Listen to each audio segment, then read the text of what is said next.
Welcome to Capacity Chat. We always like to have a cup of coffee. Might as well call it the coffee chat because we're always drinking. Ziggy, good morning. Morning. And thanks for joining us. Yeah, it's great to be here. We're continuing with this talk that's trying to help people become better in themselves, especially within their own capacity. Yeah. And today we're talking about emotional perception.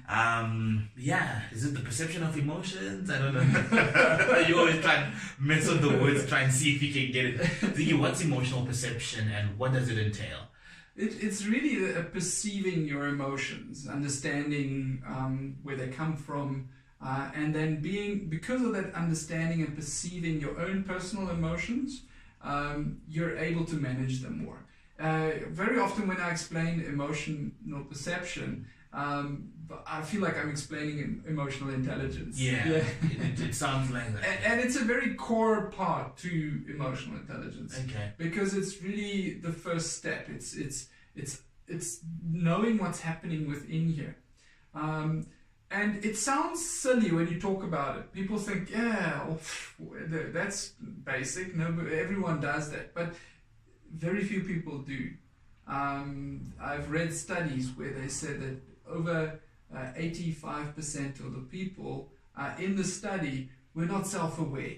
Oh, wow. So, in other words, they never think. They never think about what they're feeling like and how that impacts. That statistics almost reminds me that over 80% of people actually know how to use a computer. Yeah. Only 20% do. That's what they say. It sounds like that. It sounds like we're carrying things that we don't know how they function and how they work. And what are some of the challenges that come with you not being emotionally open to perceptive and being able to align your emotions and understand them? So the challenge is, if I don't realize what I'm feeling, I'm gonna be a creature of behavior only. So in other words, my emotions will drive my behavior, but I will never manage my behavior.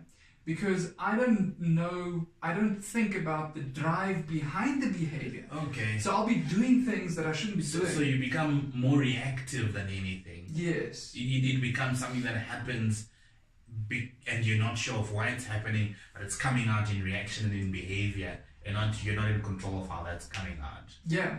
So it links to how people talk about expression of your emotions.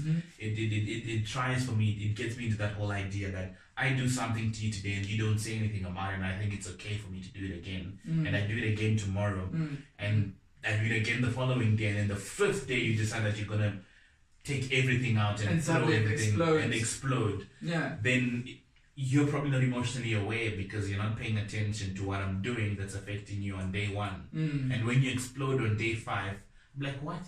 Is this guy normal or what? But if you had exploded on day 1, I would have easily realized that, okay, so this is where the line is. I shouldn't cross that. But that's the point.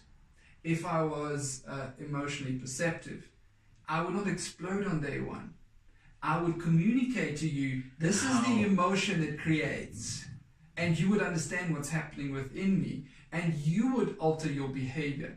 A lot of times we put the blame on other people. Why is that person always like this with me? But 99% of the time, it is me not perceiving my own emotion in that first instance and communicating it, and therefore it builds up and builds up and builds up. And whether I perceive it or not, it does build up. Yeah, and it's there already, and then it then comes out in reaction. And I think it's important for us to realize that we are emotional beings, and we have emotions that get triggered and affected by certain events and certain occurrences in our lives, be it from the person who's close to us or externally, or even internally as people. We have our own conflicts.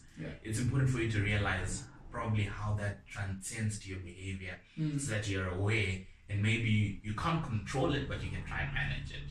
For sure. I think it's always good to have insights from you about emotional intelligence, and more importantly about things that make me understand that when somebody shouts at me, it's probably because they're not emotionally aware. But that's not the point, really. Ziggy, thank you very much. Enjoy your coffee. Yeah. I'm going to enjoy mine. Thank you for joining us on Capacity Trust. Try and always be emotionally perceptive so that you can build capacity you can trust.